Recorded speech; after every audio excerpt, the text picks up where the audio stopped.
हम प्रार्थना करना चाहेंगे उन बेटियों से जो प्रेम के चक्कर में अपने माता पिता की पगड़ी उछाल करके चली जाती हैं, नाक कटवा करके चली जाती हैं। माना कि मोहब्बत बुरी नहीं है, मैंने माना कि मोहब्बत बुरी नहीं है, पर मां बाप से ज्यादा जरूरी नहीं है। मां बाप से ज्यादा आवश्यक नहीं है। इसलिए बेटियों, तुम अपने जीवन में ऐसा काम करो। हां, यह बात ठीक है कि तुमको स्वतंत्रता इतनी होनी चाहिए कि आप निर्णय ले सको, लेकिन इतनी स्वतंत्रता नहीं होनी चाहिए कि समाज, राष्ट्र, माता पिता के खिलाफ निर्णय ले सको।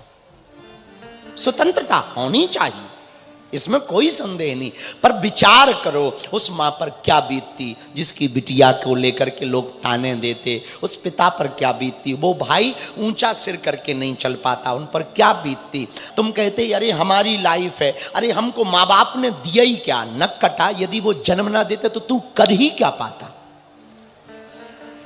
यदि वो जन्म ना देते, क्या नहीं मां बाप ने दिया, जन्म दिया, जीने का अधिकार दिया, स्वतंत्रता दी, और 20 साल तक तुम्हारे मां बाप तुमको खिलाते हैं, पढ़ाते हैं, और तुम जो है मॉडर्न जमाने के नाम पर, स्वतंत्रता के नाम पर तुम किसी और के साथ रहने लगते हो। कहते हो ये तो this is my personal life, ठटरी के बरे।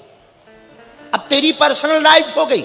20 साल तक उस घर में तू ठूसता रहा, खाता रहा, तेरा खर्चा बाप उठाता रहा, और जब कमाने के दिन आए तब तू इलू इलू करके पर्सनल लाइफ के नाम पे खिसक गया। हम पूरे समाज से प्रार्थना करना चाहेंगे, भारत में यदि संस्कृति का प्रचार करना है तो भारत सरकार को पहली कक्षा से ही रामचरितमानस को पाठ्यक्रम में जोड़ना आवश्यक है, और 10वीं कक्षा के बाद गीता का पाठ्यक्रम बहुत आवश्यक है। और एक बात और हम भारत सरकार से कहना चाहें, यदि वो हमारी वीडियो को सुन पाए तो हम भारत की सरकार से कहना चाहते हैं, विदेशी आक्रांताओं के नाम पर, विदेशी आक्रांता जिन्होंने भारत में आकर के हमले किए, लूटा खसोटा, उनके नाम पर जितने भी सड़कें नगर हैं उनको मिटा देना चाहिए, क्योंकि ये देश बाबर का नहीं, ये देश रघुवर का है, अकबर का नहीं, ये देश रघुवर का है। क्यों हम उनको पूजें? वो कौन है? अरे पूजना ही है तो सुभाष चंद्र को पूजेंगे, पूजना ही है तो चंद्रशेखर आजाद को पूजें, पूजना ही है तो रानी लक्ष्मीबाई को पूजें, पूजना ही है तो विवेकानंद को पूजें, पूजना ही है तो देवराहा वाले बाबा को पूजें, पूजना ही है तो नीम करोली वाले बाबा को पूजें, पूजना ही है तो सन्यासी बाबा को पूजें, पूजना ही है तो हम चाहते हैं सुखदेव, लाल बाल पाल, जो त्रिगुट रहा, अभूतपूर्व देश में कार्य किया, हम इनकी पूजा करें। कोई वोटों के लिए मर गया, कोई नोटों के लिए मर गया, कोई जमीनों के लिए मर गया, कोई देश को मिटाने के लिए मर गया। लेकिन हम एक दिन सोच रहे थे, ऊपर बैठे बैठे सुखदेव, चंद्रशेखर आजाद, सुभाष चंद्र बोस भी कह रहे होंगे हम भी किन निकम्मों के लिए मर गए।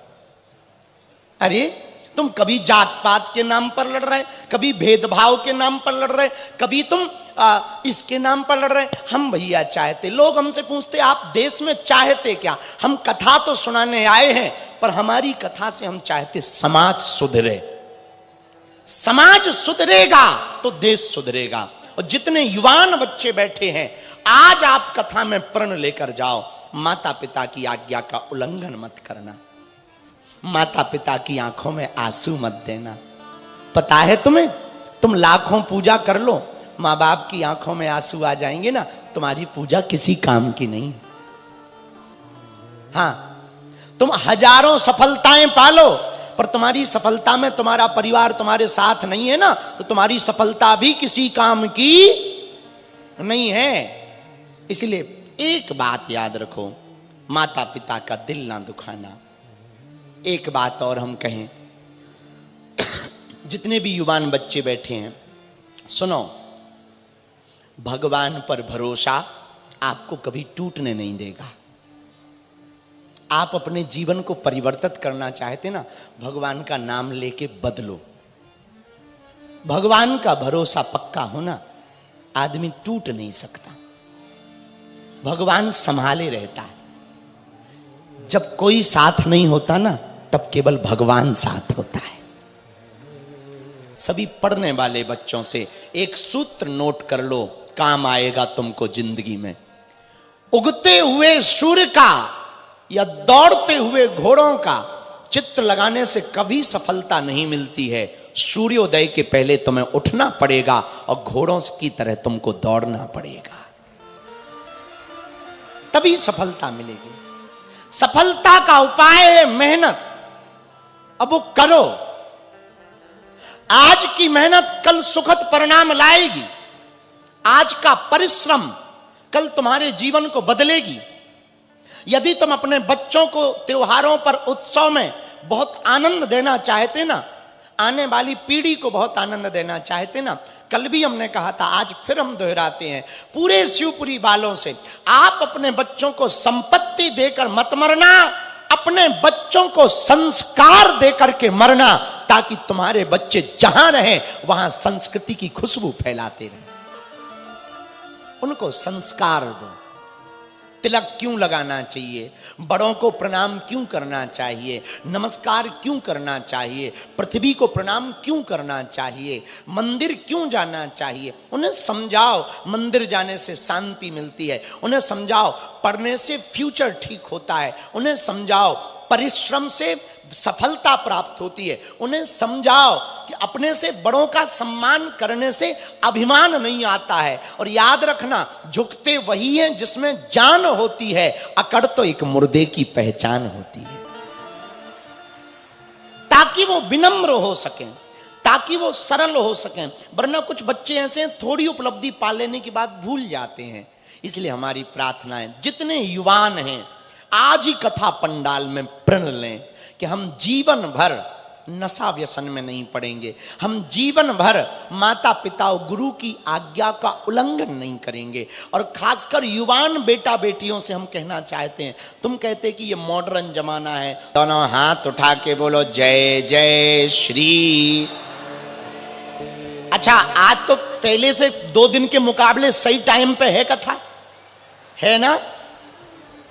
सिया राम मैं सब जग जानी, करऊं प्रणाम जोरी जुग पानी। सबके अंदर जो राम जी बैठे हैं, हम उन राम जी को प्रणाम करते हैं। बोलो सीताराम। एक बात शुरू करने के पहले हम बोल रहे, सुनो,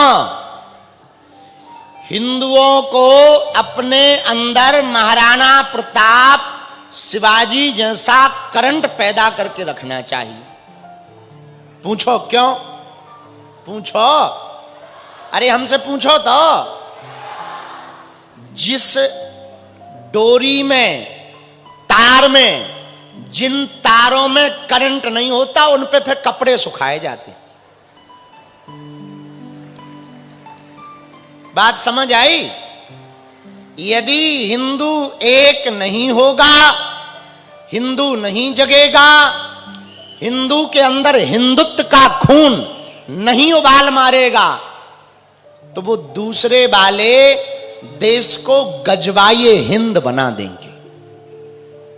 कुछ लोग इस देश में तिरंगा में चांद देखना चाहते, हम चांद पर तिरंगा देखना चाहते। दूसरी बात, हम मुसलमानों के विरोधी नहीं हैं भैया, लेकिन एक बात बोलें, यहां भारत में जिसने जिसने जन्म लिया वो हिंदू है। अब कोई अपने बाप को बाप ना कहे तो ये बाप की कमी नहीं है, बेटा ही निकम्मा है। हाँ, और एक फिल्म आई अमर अकबर एंथनी, एक फिल्म है अमर अकबर एंथनी। 3 मित्र थे, एक का नाम अमर, एक का नाम अकबर, तीसरे का नाम एंथनी। अमर मंदिर जाता था, मंदिर में पूजा करता था। अकबर मस्जिद जाता था, नमाज पढ़ता था।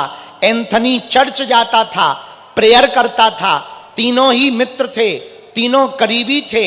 मंदिर वाला मंदिर में पूजा करता, मस्जिद वाला मस्जिद में नमाज पढ़ता, चर्च वाला चर्च में प्रेयर करता। लेकिन फिल्म का जो एंड था ना, वो बड़ा गजब का था। तीनों का बाप बाद में कन्हैया लाल निकला।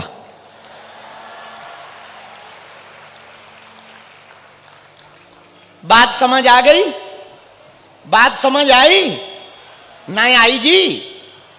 हम कहना ये चाह रहे, कोई कुछू बन जाए, हैं तो अपने ही वाले, हैं सब सनातनी। इस देश में जिन्होंने जन्म लिया, कोई तनातनी नहीं है, सब सनातनी है। इसलिए शिवपुरी वालों, हम सबको एक बात का प्रण कथा में लेना है, अपने बच्चों को खूब पढ़ाओ। बच्चों को पढ़ाओगे, संस्कार दोगे, बच्चे सभ्य बनेंगे, बच्चे सफल होंगे। क्योंकि आपकी हमारी तो जो जिंदगी गई सो गई, अब भविष्य तो बच्चे ही है ना। बोलो हाँ या ना? बोलो ना, हाँ या ना? पर आज के जो बच्चे, युवान बच्चे, जिनमें जोश है, कुछ बच्चे नशा में पड़ गए, कुछ बच्चे सोशल मीडिया के नशा में पड़ गए, कुछ बच्चों के अंदर पश्चिमी संस्कार आ गए, विदेशी संस्कार। हम जितने भी युवान बच्चे शिवपुरी के इस पूरे पंडाल में, आपको एक बात की प्रसन्नता होनी चाहिए, हमारा जो कपिल है ना, जिसने ये कथा करवाई, एक बार उसको जोरदार पहले ताली बजाओ। यहां पर इतिहास बन रहा कथा का शिवपुरी में। 65 बीघा में पूरा आयोजन चल रहा, जो हमको बताया गया, हम वो बता रहे। पार्किंग वाला एरिया सहित मिलाकर लगभग 65 बीघा में आयोजन चल रहा। अब तक की कथाओं का हमारा सबसे बड़ा पंडाल यहीं पर लगा है। अब तक की कथाओं का। और अद्भुत बात यह है कि फिर भी पंडाल कम पड़ा है। एक बार जोरदार शिवपुरी वालों को ताली बजा के धन्यवाद दो। अभूतपूर्व है। ऐसा लग रहा जब हम आ रहे थे ना पूरी शिवपुरी में, जय श्री राम, जय श्री राम, माताएं खड़ी, छोटे छोटे बच्चे खड़े, सबके मुख पे राम जी का नाम, हाथों में फूल, मुस्कुराता हुआ चेहरा, जय श्री राम के उद्घोष। ऐसा नजारा लग रहा था मानो भैया शिवपुरी में भक्ति की बाढ़ आ गई हो।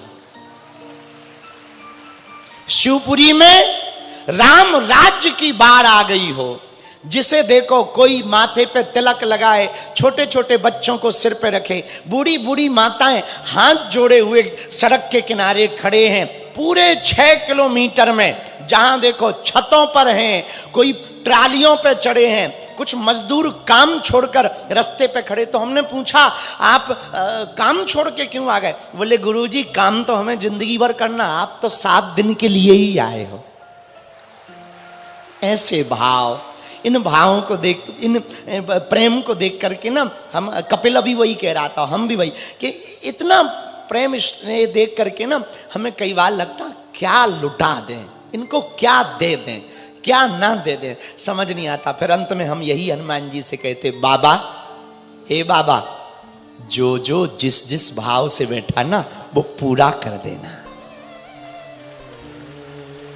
जो जिस कामना को लेकर आया ना वो पूरा कर देना।